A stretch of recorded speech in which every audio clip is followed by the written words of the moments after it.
Dr. Kenyon, please proceed. Chairman Udall, Ranking Member Crapo, thank you for having me here today. My name is Dr. Kendra Kenyon. I'm the president of the Idaho Council of Governments, and we serve 10 counties and 42 cities in Idaho, which represents about 55% of the entire population. I'm here today to discuss the Brownfields revolving loan program and the benefits that we've had here in Idaho. Idaho has thousands of brownfield sites. These often abandoned sites can create safety and health risks for surrounding residents. They can blight an area, increase unemployment, and are frequently tax delinquent. On the other hand, brownfields represents a tremendous opportunity for developers, investors, and lenders to complete very profitable projects in prime locations.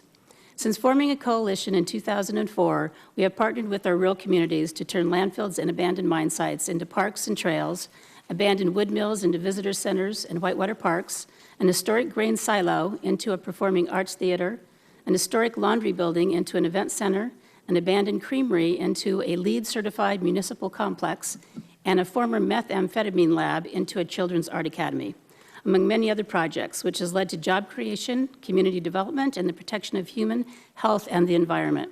These efforts have cleaned up thousands of acres for redevelopment at over 100 properties in Idaho, removing the stigma of environmental contamination and blight from rural communities, ultimately leading to improved economic and environmental conditions. The Loan Fund fills crucial gaps in funding by providing loan dollars to private developers and low-interest loans and subgrants to communities, thereby promoting public-private partnerships that further catalyze the cleanup of contaminated properties, incenting redevelopment over new development, creating and retaining jobs, conserving green space, and reducing commuter miles. As a predominantly rural state, most communities in Idaho do not have the capacity to undertake a remediation project without significant technical, administrative, and funding support. In rural areas, often our program can remove environmental barriers to development with a total expenditure of $15,000 to $50,000. While this dollar amount may sound small, these amounts are significant and difficult to come by for most rural communities in Idaho. Without EPA funding, there would be far fewer cleanup projects completed in Idaho, if any. To date, Idaho has put millions of dollars to work, resulting in hundreds of jobs being created and retained. These revitalized properties have increased tax revenues for counties and have created safe havens and safe neighborhoods in our beautiful state, and all with an impressive loan default rate of 0%. Here are some noteworthy projects. Kelly's Whitewater Park.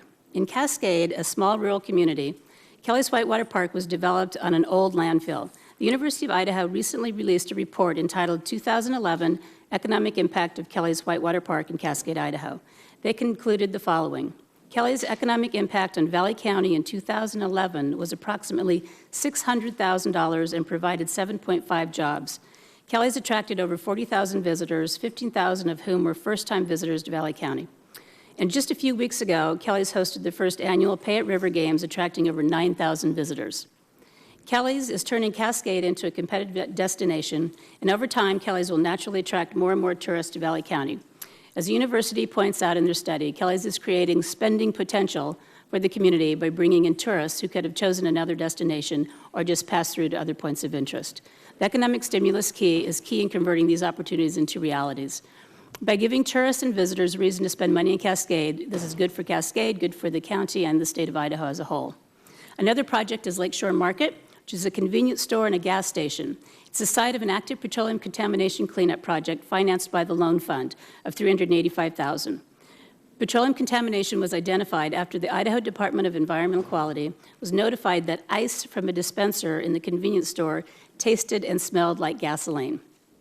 And a neighboring property owner reported that the domestic well water smelled like gasoline.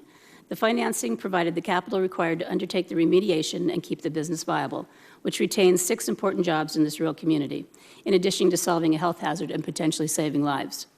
Another project is McAfee Oil with a $200,000 loan. In Kenyon County, the county required a formal bulk petroleum facility through delinquent taxes, but they did not have the sufficient funds to complete remediation.